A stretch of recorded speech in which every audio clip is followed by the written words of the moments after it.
No tervepä terve, ei olla taas nähtykään pitkän aikaa. Semmonen oli juttu tällä kertaa, kun se oli siellä sairaalassa, oli semmonen vanhempi hoitaja ja se kertoi siellä kahvihuoneessa, että silloin siellä kolmosessa se loukkaantunut merimies, että sillä oli tatuoitu mulukkukin, siinä luki, että nysää. Ja sen näköinen se minusta olikin, että aika pieni se oli, mutta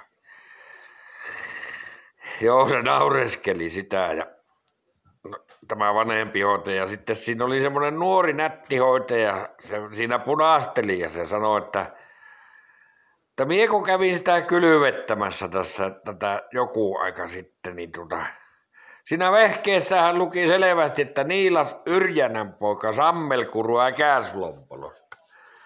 Ettei se hänen mielestä mikään nysää ollut, mutta että se oli kunnon